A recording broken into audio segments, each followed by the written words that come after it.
آج اس وقت مجھے آپ کو یہ ضرورت ہے اس پختگی پر اس رسوخ کو اپنی نسلوں کی طرف منتقل کیجئے، وگرنہ یہ جو عقل کے پیروکار ہیں ان کے اثرات ان تک محدود نہیں رہیں گے بلکہ یہ اثرات مسلمانوں تک بھی پہنچتے ہیں۔ آج مسلمانوں تک پہنچے تو پارلیمنٹ مسلمانوں کی، اسلامی جمہوریہ پاکستان کا ٹائٹل، کلمہ توحید اوپر لکھا ہو اور ایک بولنے والا کہے چونکہ sense of the house, majority of the house یہ کہہ رہی ہے لہٰذا ہم اسے ایگری کرتے ہیں، باقی ہمیں کوئی پتہ نہیں کیا کہہ رہا ہے۔ سینس آف دا ہاؤس کا مطلب کیا ہے کہ ہاؤس کی عقل یہ کہہ رہی ہے کہ چونکہ یہ جائز ہے لہٰذا ہم اسے جائز مانتے ہیں۔ یہ اس کے اثرات ہیں۔ اور دین کی ایسا نہیں کہ ہمیں معلوم نہیں، ہم سمجھتے ہیں صرف ہماری کوتاہی ہے، ہم نے دینی بنیادوں کو صحیح معنوں میں سمجھا نہیں۔ سینس آف دا ہاؤس یہ تو جملہ یہ ویسٹرن تھاٹ ہے اور اس کے اثرات ہم تک آئے اور ہم نے کہا چونکہ جمہوریت نے کہہ دیا، چونکہ ہماری عقل نے یہ کہہ دیا کہ جناب اگر کوئی جنس کی تبدیلی کرنا چاہتا ہے تو اسے تبدیلی جنس کی اجازت دی جا سکتی ہے۔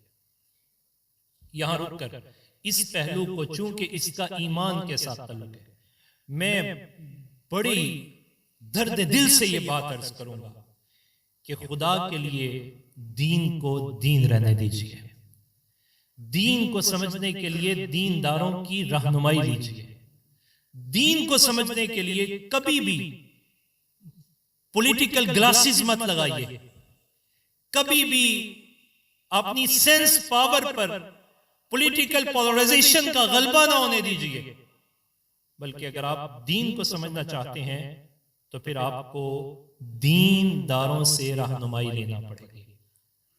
یہ ایک دینی پہلو ہے، سینسٹیو پہلو ہے، حساس پہلو ہے۔ کیا کوئی مسلمان ہو کر اس بات سے کیسے بے خبر ہو سکتا ہے رب تعالیٰ نے جن سے کتنی پیدا کی؟ دو، بس یا مذکر یا مؤنث، تیسری تو جنس ہی کوئی نہیں۔ یہ بڑی بیس ہے، بنیاد ہے۔ بھئی یہ جو آپ آج کچھ کروانا چاہتے ہیں، کیا اللہ اور اس کے رسول نے اس کو بیان نہ کیا؟ سینکڑوں سال گزر گئے، کیا کسی کے حقوق سے اسلام اعراض کر سکتا ہے؟ اسلام تو وہ ہے جس کے حق کا تم تصور بھی نہیں کر سکتے، اسلام نے اس کا حق بھی بیان فرمایا۔ اسلام تو درخت کے پتے کا حق بیان کرتا ہے، اسلام تو درخت کو پانی دینے کا حق بیان کرتا ہے، اسلام تو راستے کا حق بیان کرتا ہے۔ یہ اسلام ہے، تم صرف زندہ لوگوں کے حق کی بات کرتے ہو، اسلام تو مر جانے والے کے بھی حق کی بات کرتا ہے۔ اسلام is a complete code of life، اس کے اندر کسی قسم کا کوئی سکم نہیں، سکم رہ سکتا ہے تو میری اور آپ کی سمجھ میں رہ سکتا ہے، میری اور آپ کی عدم توجہ میں رہ سکتا ہے۔ جب رب تعالیٰ نے یہ ارشاد فرما دیا اتممت علیکم نعمتی وردیت لکم الاسلام دینا، تو پھر بات کون سی باقی بچی؟ جب مصطفیٰ کریم اس بات کو پسند فرمائیں اور دن میں ایک مرتبہ یہ کہیں رضیت باللہ ربا وبالاسلام دینا وبمحمد نبیا وبالقرآن کتابا، تو پھر باقی رہ کیا جاتا ہے؟ جن سے دو ہی ہیں، مذکر یا مؤنث، تیسری جنس اللہ تعالیٰ نے پیدا نہیں کی۔ آپ کے ذہن میں خیال آ سکتا ہے کہ یہ خواجہ سرا، یہ تو تیسری جنس ہے، یہ جنس نہیں ہے۔ ہمارے معاشرے میں ایسے لوگ ہیں اوریجنل کم ہیں، نان اوریجنل زیادہ ہیں، اور با تکلف کچھ کو بنانے کی مغرب پلاننگ کرتا ہے، چونکہ اس نے بے حیائی پھیلانی ہے نا، اسے ایسے افراد چاہیے، ان کی پلاننگ کرتا ہے۔ اب یہ کیا ہے جو جسے ہم ایک تیسرا جینڈر کہہ رہے ہیں، تھرڈ جینڈر جسے تعبیر کیا جا رہا ہے، کیا اسے آپ جینڈر سے تعبیر کر سکتے ہیں؟ قرآن و سنہ کو دیکھیں تو جینڈر نہیں ہے، پھر یہ کیا ہے؟ یہ ڈسیبلز ہے، یہ معذور ہے۔ بالکل اسی طرح جس طرح اگر کوئی شخص پیدا ہو تو اس کی آنکھ نہ ہو، جسم کا ایک عضو ہے، بصارت کی طاقت نہیں ہے، ڈسیبل۔ پیدا ہوا، سماعت کی طاقت نہیں ہے، ڈسیبل۔ پیدا ہوا ٹانگ نہیں ہے، ڈسیبل، پیدا ہوا ہاتھ نہیں ہے، ڈسیبل، پیدا ہوا تو اس کے اندر دو قوتوں میں سے، دو جنسوں میں سے، وہ جنس مرد ہو یا جنس عورت ہو، ان دونوں میں سے کسی ایک قوت کا غلبہ نہیں ہے، ڈسیبل۔ پارٹ آف باڈی میں کسی بھی جگہ جو احکام کسی ایک جزو کے معدوم ہونے کے موجود ہے، شریعہ نے وہ سارے بیان فرمائے۔ ڈسیبل پرسن، معذور، لہذا اس کے لیے شریعہ نے کیا کہا؟ اب ذرا آپ حیران رہیں گے، نبی پاک صلی اللہ علیہ وسلم نے خواتین کے اندر ایسے مرد کو بھی جانے سے منع کیا کہ جس کی عادات عورتوں والی ہوں، کہ وہ نہیں جا سکتا، اور ایسی عورت کو، ایسے مرد کو مردوں کی نشست میں بھی ایسی نشست میں جانے سے منع کیا کہ جس کی عادات عورتوں والی موجود ہے۔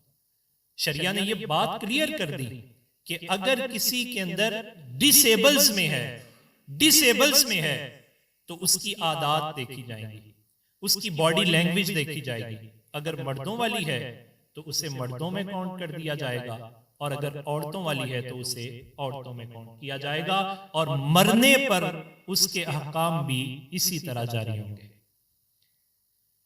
اب اس پر ایک خاص پہلو جسے نبی پاک صلی اللہ علیہ وسلم کے اس فرمان سے میں ضرور اخذ کرنا چاہوں گا کہ قرآن و سننا یہ کہتی ہے کہ آپ جنس کو بدل نہیں سکتے۔ قرآن نے کہا لا تبدیل لخلق اللہ، اللہ کی تخلیق کو بدلا نہیں جا سکتا۔ سکم رہ سکتے ہیں، کوئی بھی قانون بنتا ہے وہ درست نہیں ہو سکتا، ممکن ہے کوئی غلطی رہ جائے، آپ شکر ادا کیجئے، اگر آپ کو کوئی آگاہ کر رہا ہے تو اس غلطی کو درست کر لیجئے، اس پر ریئیکشن دینا، اینٹی اسلامک ریئیکشن دینا، اس کی کوئی ضرورت نہیں۔ اب سکم کیا ہے؟ اگر خدا نخواستہ کلوز یہ کہتی ہیں کہ کوئی شخص 45 سال کی عمر میں چلا گیا اور اس عمر میں جانے کے بعد اسے یہ خیال آیا میں مرد نہیں میں تو عورت ہوں، وہ صرف ایک حلف نامہ دے، اور حلف نامہ دینے کے بعد اسے عورت ڈکلیئر کر دیا جائے۔ اگر وہ عورت ڈکلیئر ہو گئی، بحیثیت مسلمان آپ بھی سوچئے، ہم بھی سوچیں، سارے سوچیں کہ اگر وہ عورت ڈکلیئر ہو گئی تو وراثت والا مسئلہ گڑبڑ ہو جائے گا۔ اگر وہ عورت ڈکلیئر ہو گئی، اولاد والا مسئلہ سارا گڑبڑ ہو جائے گا۔ آپ کدھر جائیں گے؟ کسی ایسے اقدام کو مت کیجئے کہ جو صرف دوسروں تک نہیں بلکہ آپ تک بھی اس کی آگ پہنچ جائے، آپ کو بھی نقصان ہو جائے، آپ کے گھر میں سے کوئی اٹھ جائے۔ جب بھی برائی اٹھتی ہے، اس برائی کے خلاف آواز کو اٹھانا اور اس کی تدبیر کرنا، یہ صرف علماء کی ذمہ داری نہیں بلکہ ہر مسلمان موحد کی یہ ذمہ داری بنتی ہے۔ لہٰذا کبھی بھی کوئی، ہم یہ پیغام ایک دفعہ پھر عام کرنا چاہتے ہیں کہ صرف یہ نہیں، کبھی بھی کوئی ویسٹرن تھاٹ سے متاثرہ کوئی شک آنے لگے، کوئی قانون آنے لگے، تو بحیثیت مسلمان اس قانون کے خلاف اپنی نفرت اور اپنی بیزاری کا اظہار کرنا ہم پر لازم ہے، وگرنہ کیا ہوگا؟ نبی پاک صلی اللہ علیہ وسلم آپ ارشاد فرماتے ہیں کہ اللہ سبحانہ وتعالی نے ایک بستی والوں کے بارے میں یہ حکم جاری کر دیا کہ ان بستی والوں کو جا کے تاہو بالا کر دو۔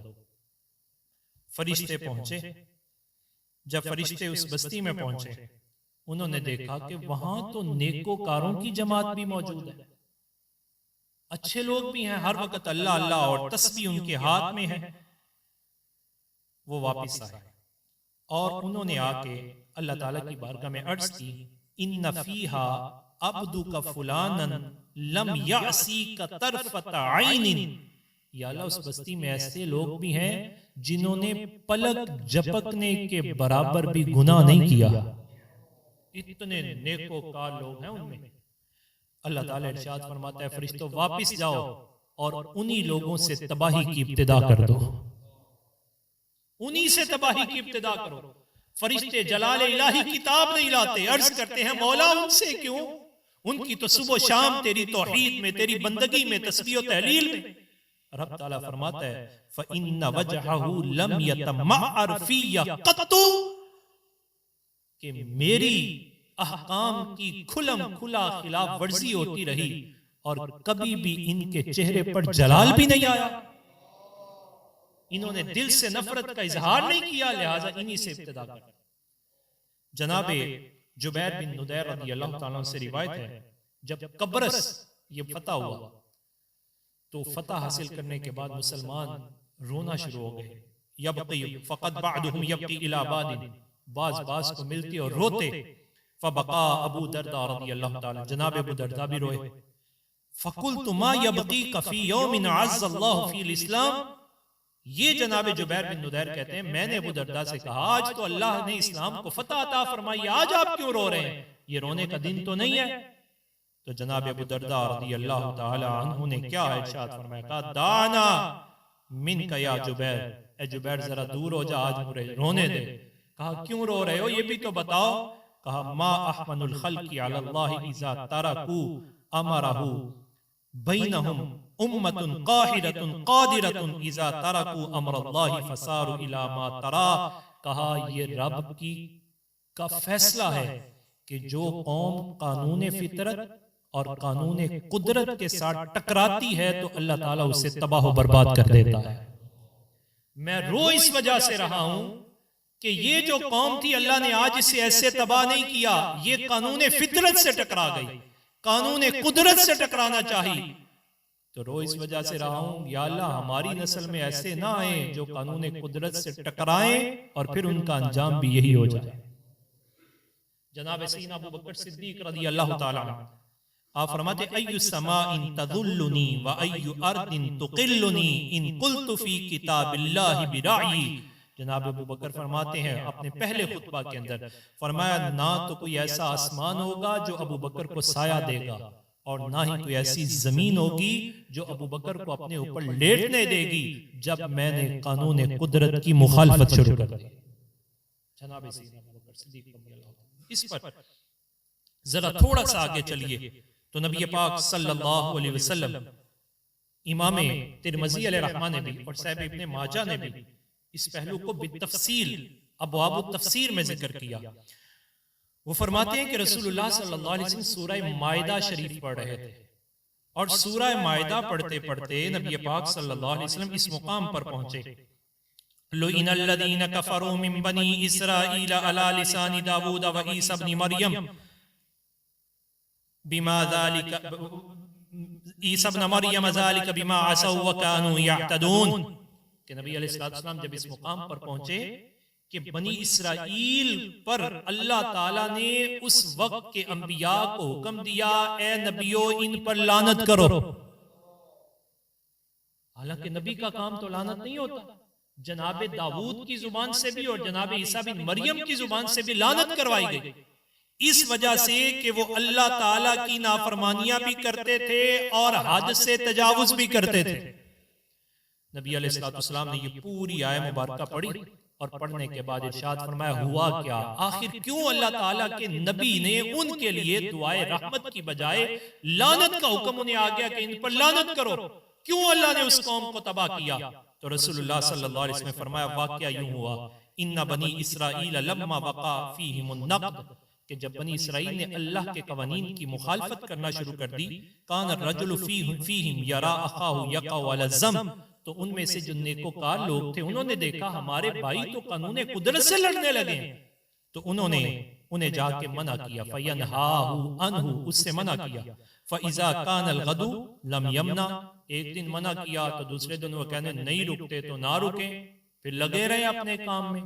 جیسے آج ہمارے ہاں بھی ایک سلوگن بہت عام ہو گیا بھئی جو جہاں لگا ہے وہاں لگا رہنے دے. نہیں، کنتم امتن کنتم خیر امت، آپ تو خیر امت ہے، ہمیں تو اس لیے نکالا گیا ہے کہ نیکی کا حکم دیں اور برائی سے روکیں. نبی پاک صلی اللہ علیہ وسلم فرماتے ہیں پھر اگلا دن آیا تو وہ ان کے ساتھ اٹھنا بیٹھنا شروع ہو گئے. اس سے اگلا دن آیا ان یکون اکیلہ و شریبہ فخلیتہ، وہ ان کے ساتھ کھانے بھی لگے، پینے بھی لگے، مجلسیں بھی کرنے لگے. پھر کیا ہوا؟ ضرب اللہ قلوب بعضهم ببعض، اللہ تعالیٰ نے ان کے دلوں کو آپس میں ملا دیا.